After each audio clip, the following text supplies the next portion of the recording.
예, 오늘 말씀은 욥기 21장입니다. 욥기 21장 소발의 2차 논박에 대한 욥의 답변입니다.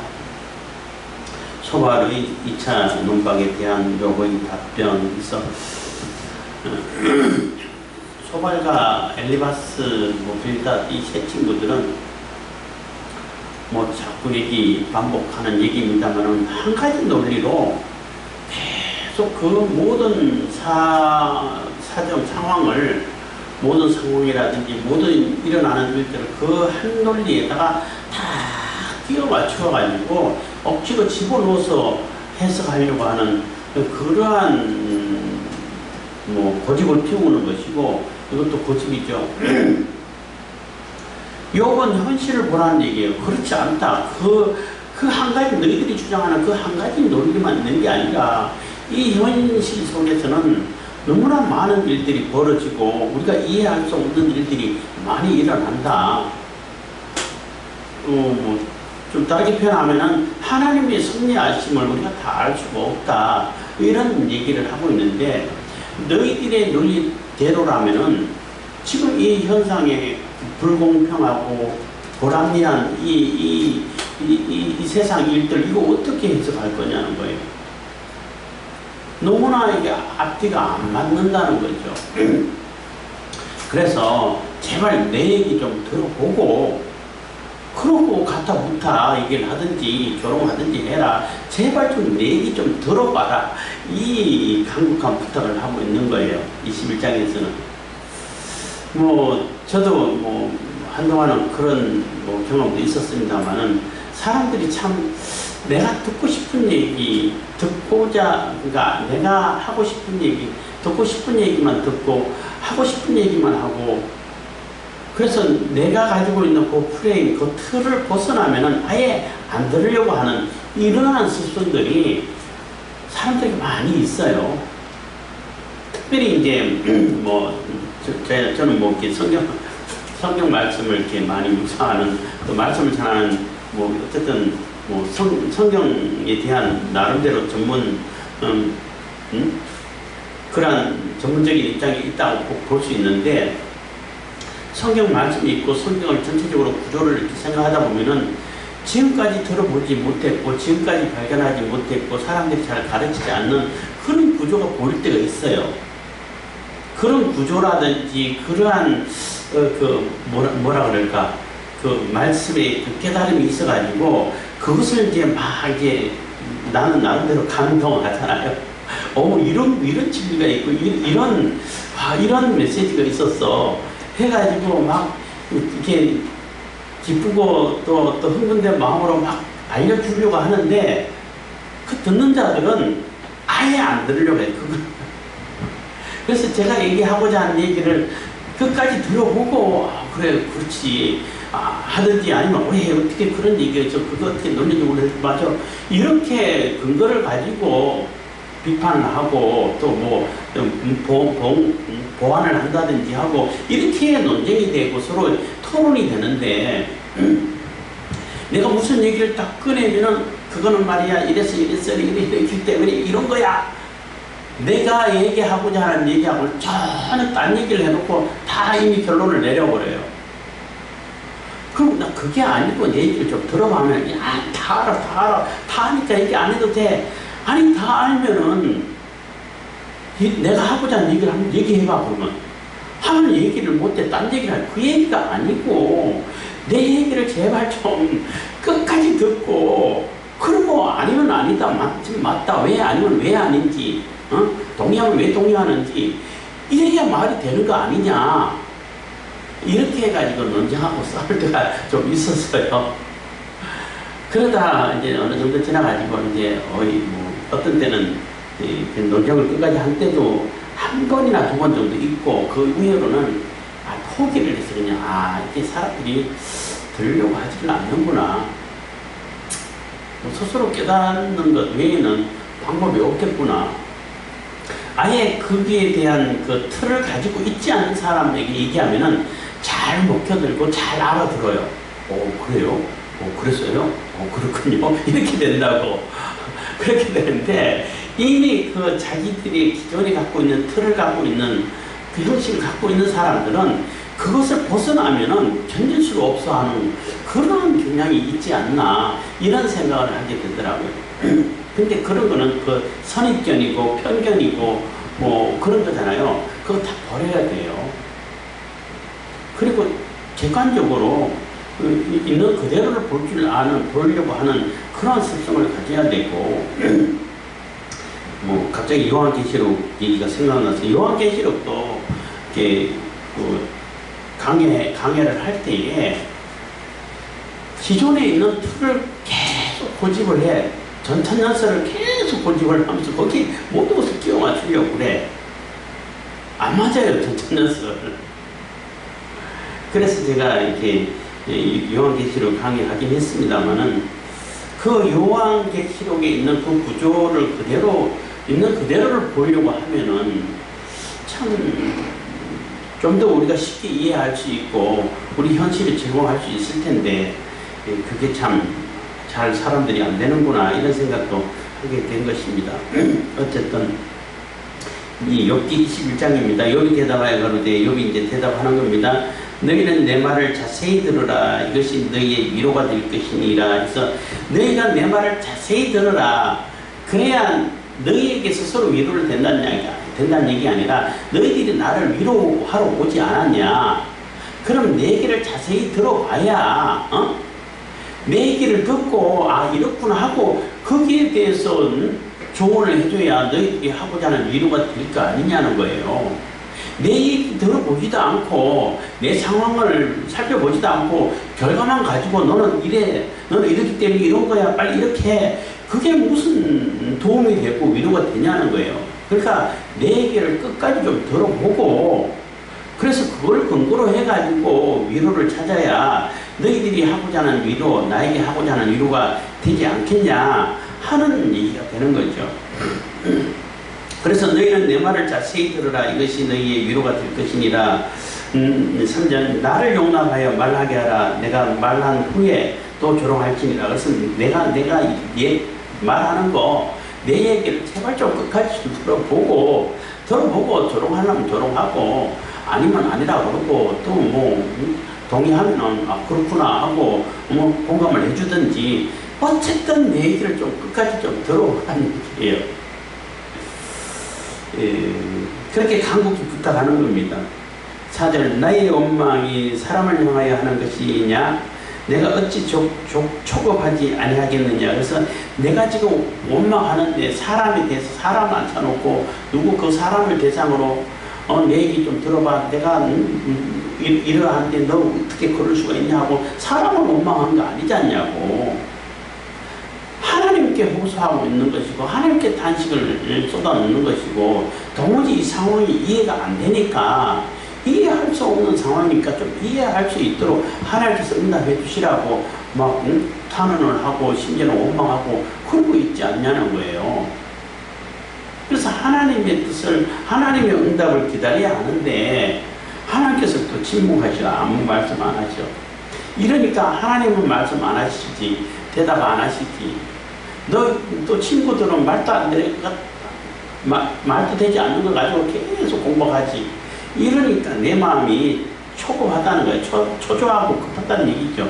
뭐 쉽게 단어 풀이 한다면은 너무나 초조하고 너무나 급하고 욥 스스로 생각할 때는 자기가 이제 죽을 날도 뭔지 아는 것 같아. 이런 상황에서 얼마나 살아봐야 얼마나 오래 살겠어요. 뭐 얼마 안 있다가 짧은 시간 내에 죽을 것 같은데 뭐 답이라도 알고 이해라도 하고 죽었으면 좋겠는데 그것도 몰라. 그러니까 많이 급할 수밖에 없다는 게 초조하고 급할 수밖에 없다는 겁니다.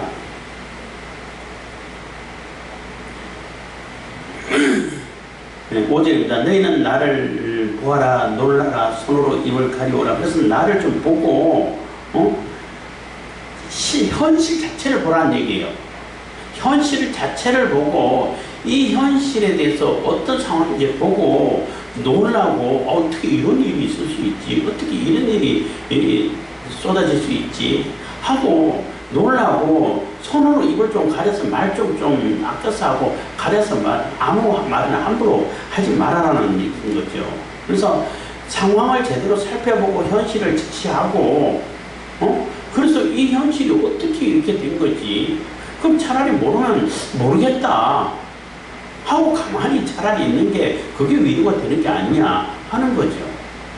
그래서 현실을 보고 그러니까 상상만 하지 말고 이념으로 상상으로 또 이론으로 자기가 가지고 있는 그 조그만 뭐 별로 뭐 대단한 그 논리도 아닌 그 논리 하나만 가지고 다 그게 끼워 맞추고 그게 뭐든지 다 맞추려고 하고 그렇게 하지 말고 뭐 상상 속에서 나를 생각하지 말고 현실을 보고 좀 지금 굉장히 놀랄 만한 상황이잖아요. 욥의 상황이 너무나 기가 막힌 상황이고 놀랄 만한 상황이에요. 그래서 친구들도 일주일 동안 아무 얘기도 못했잖아. 차라리 그때 그게 오히려 위로가 됐다는 거죠. 아무 얘기도 않고 같이 울어주고 같이 그냥 슬퍼해주고 이런 게 차라리 위로가 되었고 그 위로가 됐기 때문에 아 친구들이 나를 위로해 주러 왔구나 해서 욥은 너무나 견디기 힘들기 때문에 투덜투덜 이렇게 그 탄식을 하고 투덜투덜 하고 있었는데 그게 그 말꼬리를 잡고 친구들이 막 공격을 하니까 너무 힘들다는 거죠. 그래서 너희는 나를 보아라 보고 놀라고 좀 손으로 입을 가려와서 말 좀 가려서 좀 하라는 얘기인 겁니다. 6절 내가 추구하기만 하여도 답답하고 두려움이 내 몸에 잡는구나. 두려움이 내 몸을 잡는구나. 내가 추억하기만 하여도 답답하고 두려움이 내 몸을 잡는구나. 그래서 추억하기만 해도 답답하다는 얘기는 생각만 해도 라는 얘기가 되는 거예요. 추억한다고 약간 옛날 얘기를 추억하는 게 아니라 물론 옛날 얘기도 추억하겠지만은 이게 돌이켜보고 생각만 해도 이 상황이 어떻게 된지 너무나 답답하고 기가 막히다는 거예요. 도무지 이해할 수 없다는 거예요. 그래서 너무나 이해할 수 없는 일이 내게 닥쳤고 내게 도래했고 그래서 뭐 알 수 없는 그 두려움이 내 몸을 잡는다는 거예요. 이런 상황에서 알지도 못하고 이해도 못하고 상황이 어떻게 돌아가는지도 모르겠고 나는 얼마 있으면 죽을 것 같고 아무것도 해명할 수도 없고 해결할 수 없는 이 상황에서 할 수 있는 게 아무것도 없다는 거예요. 그래서 두려움만 이게 나를 이렇게 휘어잡고 있다는 것입니다. 7절 어찌하여 악인이 살고 수를 누리고 세력이 강하냐. 그래서 이 현실을 좀 직시에 똑바로 한번 보자는 거죠. 현실을 볼 때에 어떻게 너희들의 이론으로 따지자면은 내가 이 정도의 고난을 당하고 이 정도로 재앙을 당했는데 나보다 훨씬 악한 진짜 누가 봐도 악인인데 그 사람들 어떻게 살아? 세력이 얼마나 강해요. 그래서 악인이 살고 수를 누리고 세력이 강하냐 어찌하여 씨가 그들의 앞에서 그들과 함께 굳게 서고 자손이 그들의 목전에서 걸어가구나. 그 집이 평안하여 두려움이 없고 하나님의 배가 그 위에 임하지 아니하며. 그래서 그들은 뭐 어마어마한 세력을 구축하고 있고 그 뭐 후손들도 뭐 그 세력을 계속 이어가 상속대가 이어가 받아가지고 계속 뭐 뚱뚱거리고 살고 건강하고 뭐 대단한 삶을 살지 않냐는 거예요. 그런데도 하나님의 매가 하나님의 징계가 안 쏟아져 사람들에게는. 그럼 그게 어떻게 되냐는 거예요. 뭐 이번에도 우리가 우리나라에 좀 홍수가 나고 했는데 홍수 날 때 주로 이제 취약계층이라고 얘기할 수 있는데 취약계층이라 해야 됩니까? 물론 틀린 말은 아니에요. 근데 홍수가 잘 나고 또 피해가 있는 그런 곳에 취약계층들이 살고 있을 수밖에 없잖아요. 왜냐하면 땅값이 싸고 거기는 뭐 별로 비싼 곳이 아니고 근데 홍수 잘 안 나고 시설이 잘 돼 있고 이런 데는 돈 많은 사람들이 살 수 있는 곳밖에 안 되잖아요. 뭐 그런 거 볼 때도 너무 불공평하지 않나 이렇게 생각할 수 있는데 홍수 얘기하면 또 할 얘기는 많지만은 그만하고 어쨌든 너무나 불공평하고 세력이 있는 자들이 너무나 이렇게 힘을 자랑하고 세력 자랑하고 어마어마한 돈도 많이 벌고 해가지고 너무나 평안하게 잘 지내고 있다는 거예요. 그 집이 평안하여 두려움이 없고 하나님의 매가 그 위에 임하지 아니하면. 근데 하나님도 그냥 내버려 두셔. 간섭하지 않고 징계를 하고 그냥 다 뺏어가고 엎어버리고 그냥 멸망시켜버리고 해야 되는데 안 그러신다는 거예요. 그러니까 그걸 어떻게 이해를 할 수 있냐는 거죠. 10절입니다. 그 수소는 영락 없이 새끼를 베게 하고 그 암소는 새끼를 낳고 낙태하지 않는구나. 그래서 부자들이 갖고 있는 가축들도 훨씬 가난한 자들 가지고 있는 가축들보다 훨씬 더 튼튼하고 건강하고 번식도 잘 되고 새끼도 숭숭숭도 잘 낳고 이렇게 된다는 거예요. 낙태하는 일이 없고, 그러니까 더 좋은 것을 먹이고 더 좋은 영양분을 제공하고 또 이렇게 병들지 않게끔 이렇게 약도 먹이고 이렇게 하니까 건강할 수밖에 없는 거죠. 11절 그들은 아이들을 내어 보내니 양떼 같고 자녀들은 춤추는구나. 그들은 아이들을 내어 보내니 양떼 같고 그 자녀들은 춤추는구나 한 얘기는 그 악한 자들이 그 후손 마지막 거렁뱅이가 되고 그 불쌍한 사람들에게 오히려 도움을 구해야 되고 이런 상황이라고 얘기했는데 악한 자들 한번 보라고 그러냐고. 그 자녀들은 양떼같이 얼마나 번성하고 또 자녀들도 많고 튼튼하고 아무런 걱정 없이 즐겁게 흥청망청하면서 또 양떼처럼 이렇게 춤추면서 이렇게 지내는 것도 너희들은 못 보냐는 거예요. 12절 그들이 소고와 수금으로 노래하고 피리를 불며 즐기며 그날을 형통하게 지내다가 경각간에 음부에 내려가느니라. 그래서 그날 13절 그날을 형통하게 지내다가 경각간에 순식간이라는 얘기죠. 음부에 내려가느니라 해서 그 악한 자들은 너희들 논리대로라면은 재앙을 받아가지고 다 뺏기고 그냥 다 흩어지고 빌빌거리다가 겨우겨우 그러다가 이렇게 죽는구나 하면서 이렇게 죽어야 되는데, 그렇게 죽을 때도 굉장히 고통스럽게 이렇게 죽어야 되는데 안 그런다는 거예요. 너무나 평안하게 건강하게 풍족하게 세력을 떨치며 뜬뜬 살다가 그러다가 죽을 때 되면은 고통도 없이 그냥 휙 죽어버린다는 얘기예요. 죽는다는 얘기예요.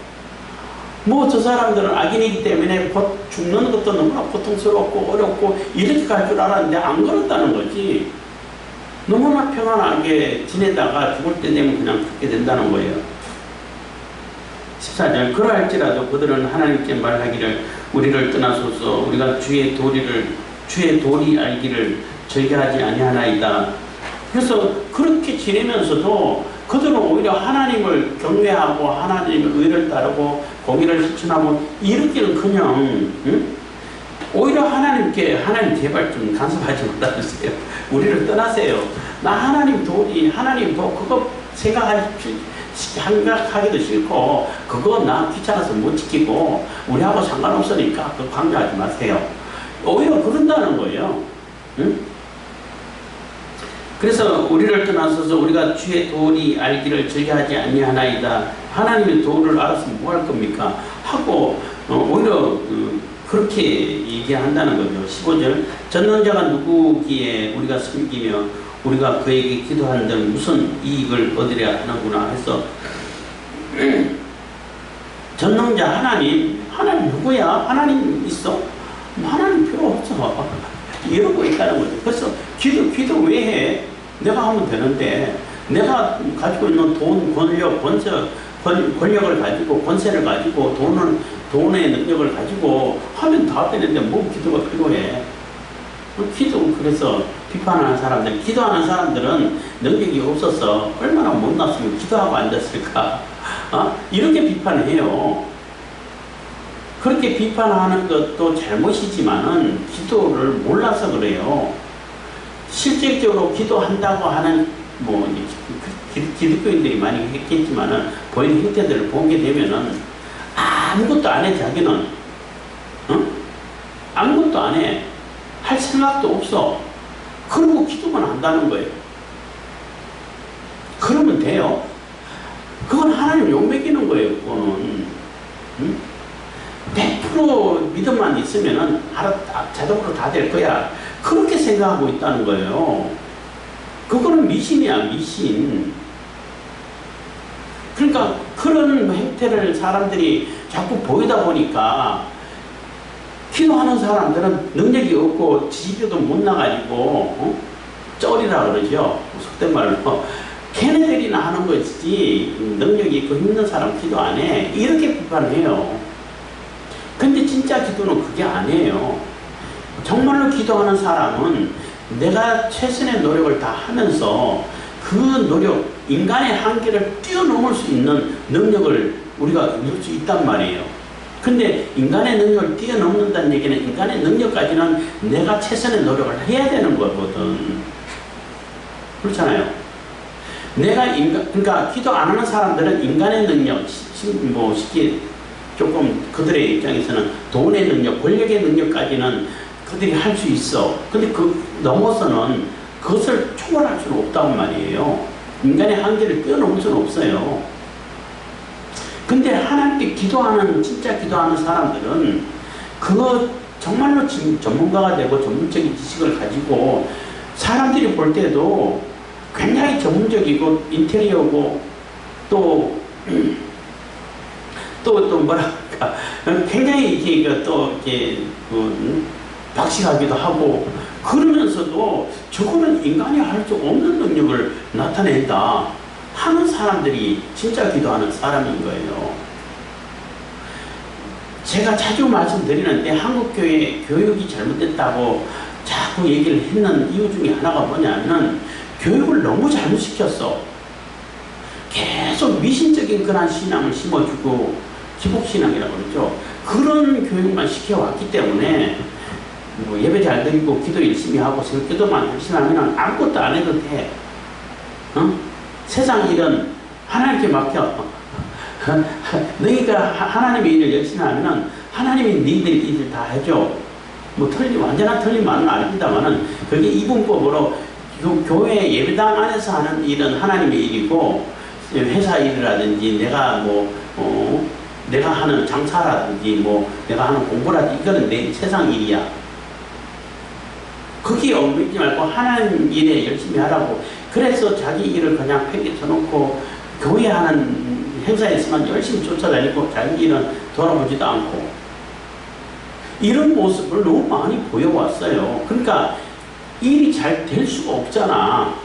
내가 내 일을 내 전문 분야에 대해서는 내가 연구도 안 하고 공부도 안 하고 그렇게 해가지고 기도는 한다고 했는데 새벽 기도 와가지고 앉아서 기도하면 기도 끝이야. 그렇게 가르쳐 왔기 때문에 보이는 모습이 세상 사람들이 볼 때 저 기도한다고 하는 사람들이 뭐 할 줄 아는 것이 있나 능력이 있나 전문적인 분야에 자기 분야에서도 쩔쩔매가지고 딴 사람이 다 도와줘야 되고 이러면서 기도만 열심히 한다고 그래요. 그러니까 그 사람들 눈에 볼 때는 얼마나 하찮게 보이겠냐는 거예요. 근데 그렇지 않아요. 진짜 기도하는 사람은 정말로 전문가고 자기 일에 정말로 뛰어난 능력을 나타내요. 그리고 자기 능력 이상으로 나타낸다고. 그거를 몰라. 그렇게 안 가르쳐 왔다는 거예요. 그래서 문제가 좀 심각하고 또 우리가 한국교회가 욕을 먹게 되는 계기가 아니었을까 이렇게 얘기를 생각을 하게 되는 겁니다. 어쨌든 여기서도 세상 사람들이 자기가 돈 많고 권력 있는데 뭐 기도할 필요가 뭐 있어요. 하나님 없어도 돼요. 하나님 제발 간섭하지 마세요. 이러고 있다는 거예요. 그런데도 하나님은 심판 안 하셔. 그러면 너희들 친구들에게 너희들 논리대로라면 이거 어떻게 해석해야 되냐는 거죠. 네, 16절입니다. 그들의 복록이 그들의 손으로 말미암은 것이 아니니라. 악인의 계획은 나와 아니하니라. 그래서 그들의 복록이 그들의 손으로 말미암은 것이 아니라는 얘기는 그들이 진짜 열심히 일해가지고 자기의 능력을 가지고 정상적인 그 방법을 통해 가지고 이게 재물을 쌓았고 권력을 쌓은 것이 아니라는 거죠. 다 뺏은 것이죠. 다 착취한 것이고 사람들의 그 속여가지고 착취하고 돈을 벌게 되고 뭐 그런 경우들이 뭐 어렵지 않게 보잖아요. 뭐 이번 지난번에 코로나 사태 때도 팬데믹이라고 그러잖아요. 터뜨려가지고 누가 돈 벌었어요? 그 제약회사들이 어마어마한 돈 벌었잖아요. 강제로 그냥 백신 사게 만들었잖아. 안 맞는다 하는데 강제로 거의 강제로 맞게끔 만들었잖아요. 그러면 그 많은 백신, 그것도 올바른 백신도 아니야. 백신 맞을수록 코로나 더 잘 걸리고, 백신 맞을수록 다른 부작용이 생기고, 그럼에도 불구하고 계속 맞게 했잖아요. 근데 그 어마어마한 돈, 누가 벌었어요? 그 제약회사들 다 벌었잖아요. 그림자 세력이라고 말할 수 있는 그 한 부류가. 그렇게 얻은 권력이고, 그렇게 얻은 분대에 나와는 판이하다는 얘기는 나는 그렇게 안 살았어. 나는 정말로 정직하게 살았고, 순전하게 살았고, 하나님 앞에, 하나님의 의를 따라 살려고 그렇게 노력했고, 늘 하나님께 얘기하면서 기도하면서 이렇게 살았어. 너무나 나하고 다른데, 지금 이 현실 자체도 너무나 판이하다는 얘기예요. 그렇게 순전하게 하나님의 의를 따라 살아 나는 지금 말로 다 할 수 없는 이 재앙을 당해가지고 지금 죽음 직전에서 골골 하고 있는 것이고 너희들에게 비난을 당하고 욕을 먹고 있는데 진짜 그렇게 재앙을 당해야 할 그 악인들은 아무런 고통도 없고 고난도 없고 세력만 떵떵거리고 힘을 잘 쓰고 있다는 거예요. 17절입니다. 악인의 등불이 꺼짐이나 재앙이 그들에게 임함이나 하나님이 진노하사 그들을 공곡케 하심이나 그들이 바람 앞에 금불같이 폭풍에 불려가는 그같이 되는 일이 몇 번이나 있었느냐. 그래서 실질적으로 악인이 등불이 꺼져버리고 재앙이 그들에게 임하고 하나님이 진노하셔가지고 그들에게 막 공고하게 만들고 멸망시키고 이런 거 그들이 바람 앞에 금불같이 막 휙 날려가 버리고 폭풍에 몰려가는 그같이 되는 일이 몇 번이나 있었냐는 얘기예요. 없지는 않았다는 얘기죠. 있긴 있었다는 얘기예요. 그래서 실질적으로 이 현실 세계에 있어도 하나님께서 하나님의 특별한 섭리를 따라서 하나님 계획에 의해 가지고 악한 자들을 멸망시켜버리고 뭐 나라도 멸망시켜버리고 정말로 하나님의 진노를 내려가지고 완전히 소멸시켜버리는 그런 경우가 있긴 있는데 몇 번 안 된다는 얘기예요. 없는 경우가 훨씬 더 많다는 거죠. 그렇잖아요.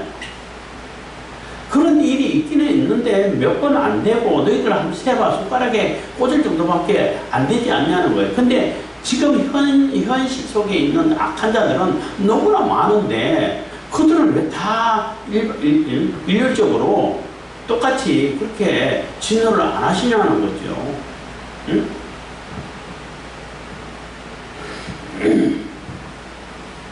19절입니다. 하나님이 그의 죄악을 쌓아 두셨다가 그 자손에게 갚으신다 하거니와 그 몸에 갚으셔서 그로 깨닫게 하셔야 할 것이라. 그래서 또 너희들은 또 친구들이 그런 말을 했다고 이제 그 근거를 가지고 얘기한다고 볼 수 있는데 하나님이 그의 죄악을 쌓아 두셨다가 이제 바로 심판하지 않고 차곡차곡 죄악을 다 쌓아 두셨다가 그 자손에게 갚으신다고. 그 자손이 피해를 당하고 저주를 입어서 그냥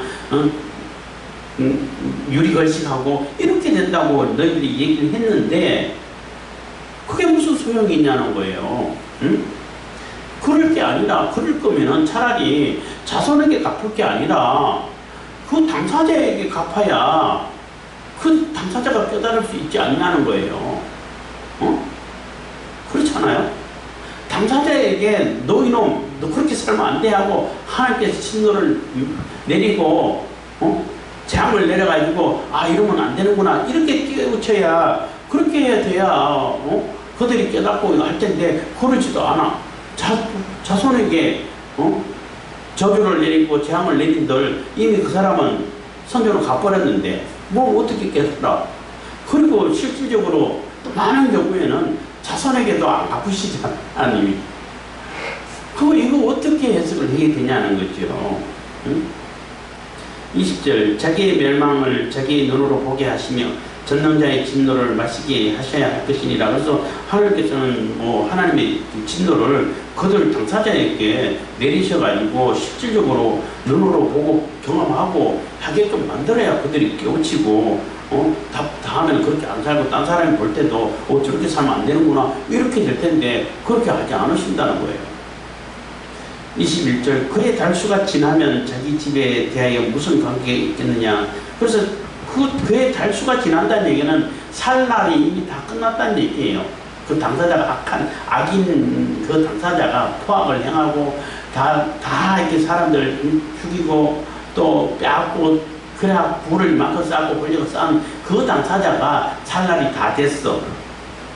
살 날이 다 돼가지고 지난다는 얘기는 소진하고 없어진다는 얘기잖아요. 그 달수가 한 얘기는 수명이 다 됐다는 얘기인 겁니다. 수명이 다 돼가지고 자기 집에 대하여 무슨 관계? 이미 수명이 다 돼가지고 죽어버렸는데 그러면은 그 이후에 재앙이 임한다든지 저주가 임한들 그 사람에게는 아무 소용이 없지 않냐는 거죠. 친구들의 논리에 근거를 한다면은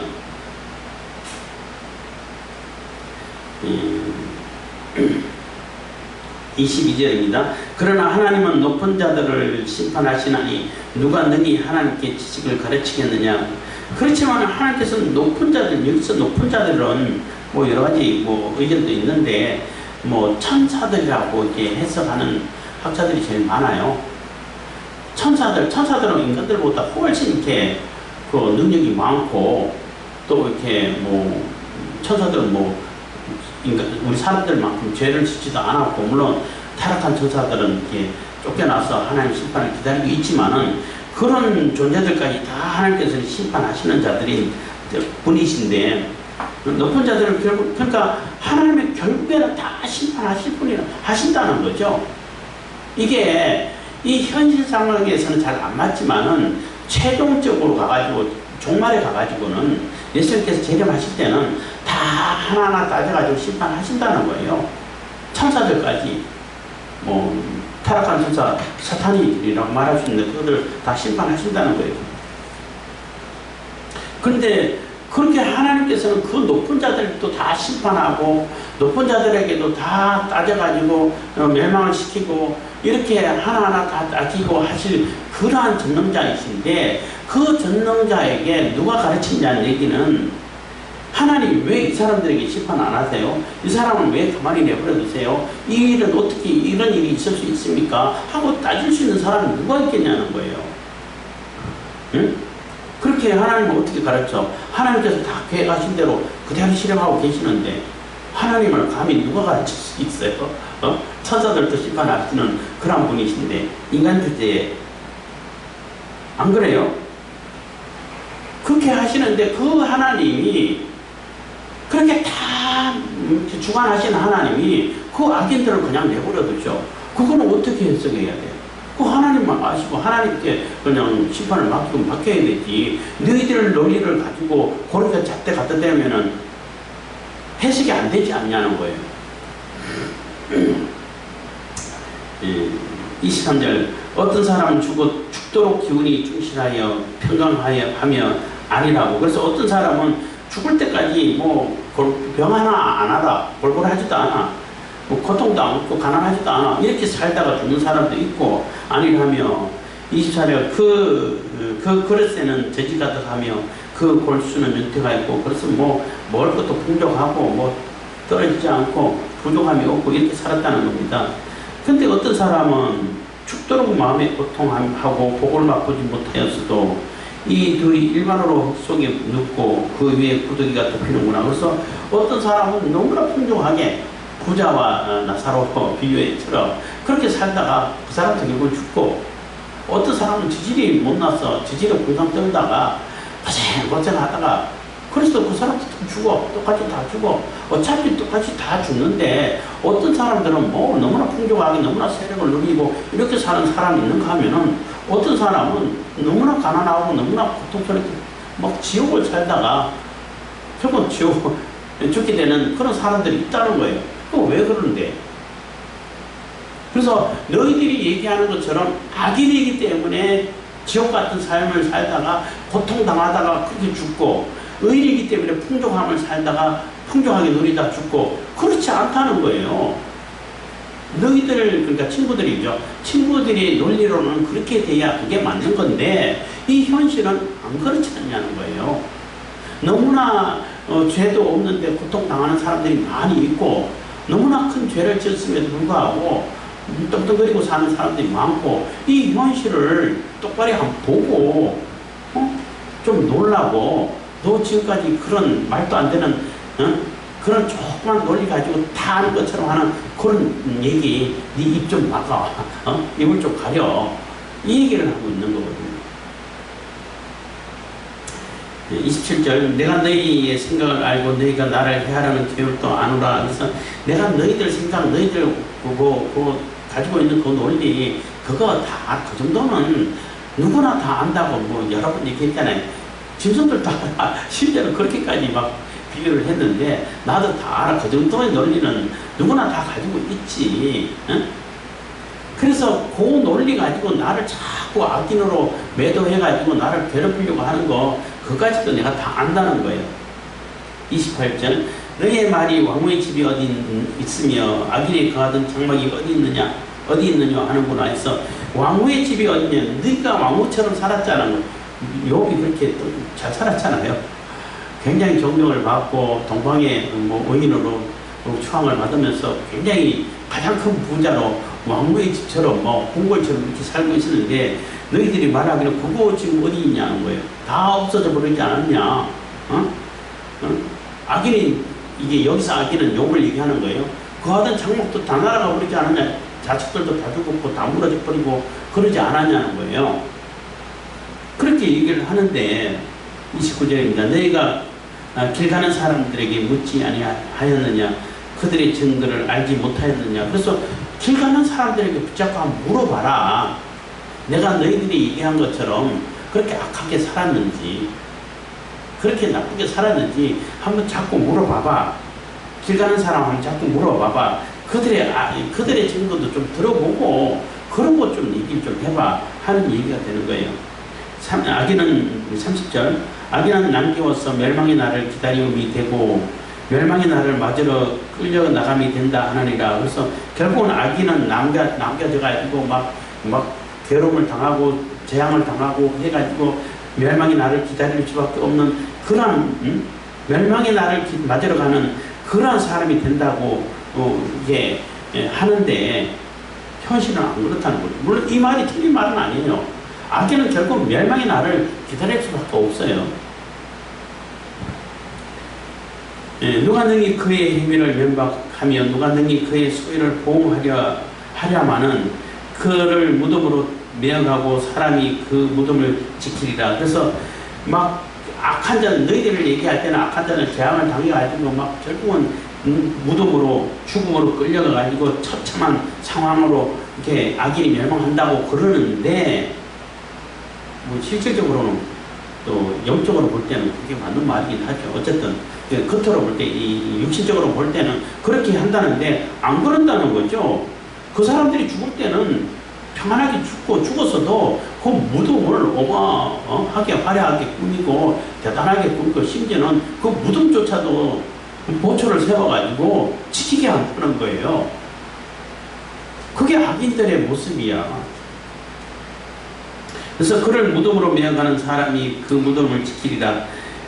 그는 골짜기에 흙덩이를 달게 여기고 그 앞선 자가 무수함같이 모든 사람이 그 뒤를 쫓으리라. 그래서 그 흙덩이를 달게 여긴다는 좋은 자리, 이렇게 명당 자리 찾잖아요. 그런데 찾아가가지고 좋은 곳에 묻히고, 앞선 자가 그러니까 사람들도 장례하는 사람들이 엄청나게 많이 따라가고 또 앞서가고 이게 가지고 그 무덤을 어마어마한 규모로 어마무시하게 지키고 이렇게 산다는 거예요. 현실적으로 볼 때.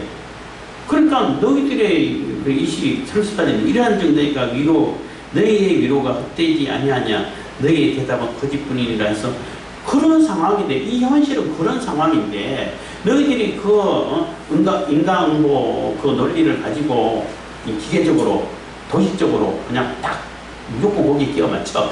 그렇게 위로하는 위로가 내게 위로가 되겠냐는 거예요. 그 위로가 될 수가 없겠죠. 앞뒤도 안 맞고 상황도 안 맞고. 그러니까 너희들은 다 거짓말하는 자들밖에 안 돼. 이 얘기를 하는 겁니다. 그래서 우리가 현실적으로 볼 때는 너무나 불합리한 세상이고, 지금 뭐 상식이 다 날아갔고 뭐 법치가 뭐 없어질 것 같고 이런 대한민국을 살고 있는데 너무나 불합리해. 그래서 이 세상의 현상만 가지고 볼 때는 이해가 가지 않는다는 얘기예요. 사실 너무나 억울한 상황이 뭐 너무나 많이 펼쳐지고 있는 것이고, 우리도 사실 이 현실 세계만 있다 그러면은 이렇게 사는 것이 너무나 어리석은 삶밖에 안 되겠죠. 사도 바울이 그랬잖아요. 만약에 부활이 없다 그러면은, 내세가 없고 영생이 없다 그러면은 우리가 가장 부자한 사람이라고. 응? 그거 부활을 증거한다고 막 목숨 걸고 순교를 당하면서, 그런 고문을 당하면서 그렇게 증거를 해온 증거가 아무 소용이 없지 않냐고. 근데 문제는 있다는 거죠. 내세가 있다는 거예요. 영생이 있다는 거예요. 부자와 나사로의 비유처럼 돈이 줄 수 있는, 돈과 권력이, 이 세상 권력이 줄 수 있는 그 혜택은 육신으로 살아있을 때까지밖에 안 된다는 거예요. 그때까지 어차피 너희들은 영원히 멸망당할 사람이기 때문에, 당할 존재이기 때문에 하나님께서는 이 세상 사는 동안 그래 그때라도 편하게 한번 살아봐, 네 마음대로 살아봐봐 하고 하나님께서 혜택을 주는 거죠. 은혜를 베풀어 주는 거죠.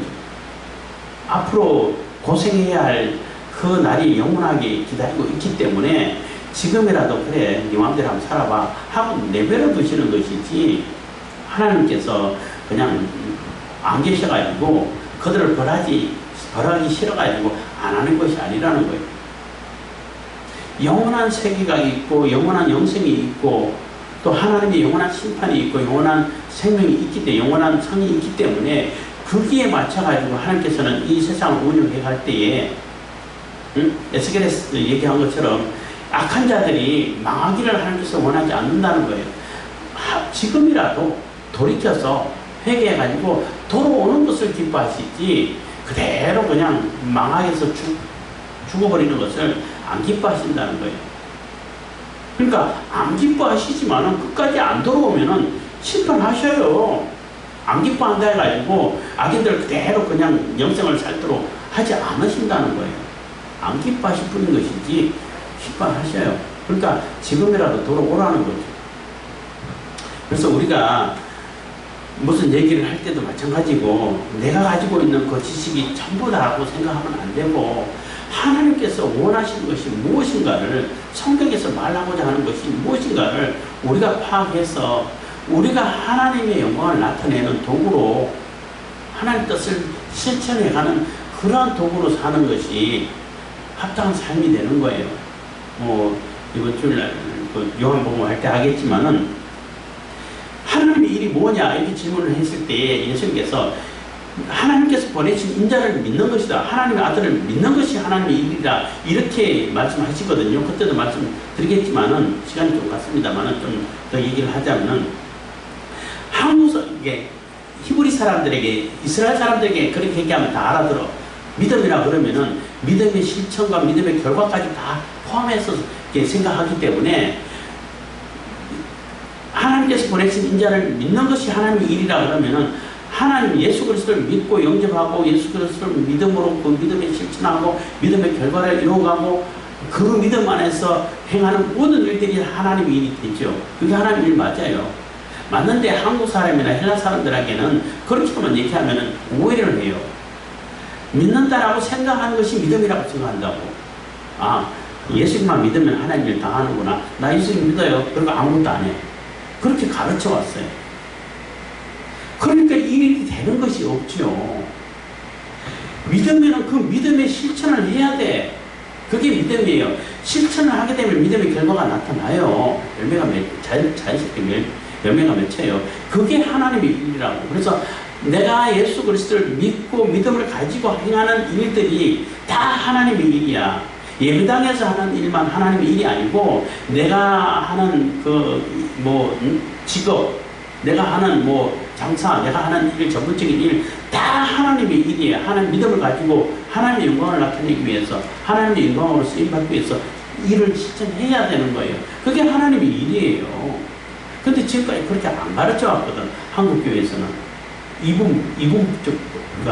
이분법적으로 예배당에서 하는 것만 하나님의 일, 성경과 관련된 것만 하나님의 일, 나머지는 다 세상 일.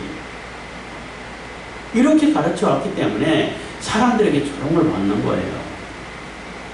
그래서 내게 맡겨지고 내게 주어진 그 달란트와 은사를 최대한으로 활용할 수 있게끔 만드는 것이 진짜 신앙인이고 믿음이 있는 사람인 거예요. 그래서 네게 있는 것이 무엇이냐를 자꾸 묻잖아요. 너에게 뭐가 있냐?